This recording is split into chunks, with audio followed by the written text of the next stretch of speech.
Tak mahal pun, 36,000. Alhamdulillah. Dapat on the spot. Tu terang saya cakap, ini memang kerja Allah. Rahsia 4 hak dia. Tetapi kalau kita tak usaha, kita tak dapat. So 36,000. Bayangkan dengan dalam masa 24 jam. Saya Nur Azhari bin Nordin. Kalau nama kampungnya orang panggil Ari lah. Saya berasal daripada Kedah sebenarnya. So sekarang ni saya mengurus Bagas Zakaria, iaitu sebuah resort penginapan cara kampung. Ifeboom dengan Wabus ni saya dah mencari lama dah. Saya dah mencari sejak tahun 2018 sebenarnya. Sebab memang perlu sangat-sangat sistem ni. Saya dah jumpa dah lah. Alhamdulillah, dengan one click button saya dah boleh buat kerja lain sebenarnya. Dah tak payah risau dah bab-bab nak posting ke apa ke. Masalah sebelum saya jumpa Ifeboom dengan Wabus ni, kita nak kena type, kena hantar satu persatu. Follow up pun kita nak kena follow up. Satu hari kita nak kena fikir.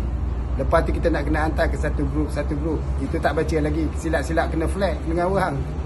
Anak muda bertanya untuk menginap di rumah kampung. Rupanya Alhamdulillah ini adalah event kenduri kahwin. Yang mana package ni sendiri pun dia dah bagi tahu dekat saya.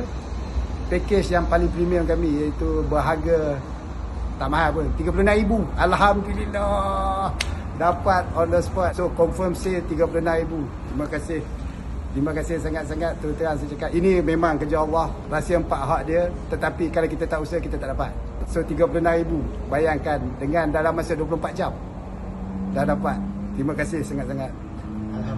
Alhamdulillah. Saranan saya kepada kawan-kawan pengusaha luar sana, tak kira lah, tak semestinya resort, apa-apa perniagaan pun, carilah yang kita kata saka. Hantu raya Ifeboom ni, Wabus ni. Inilah biar dia yang buat kerja, kata orang Perak. Kita buat kerja lain.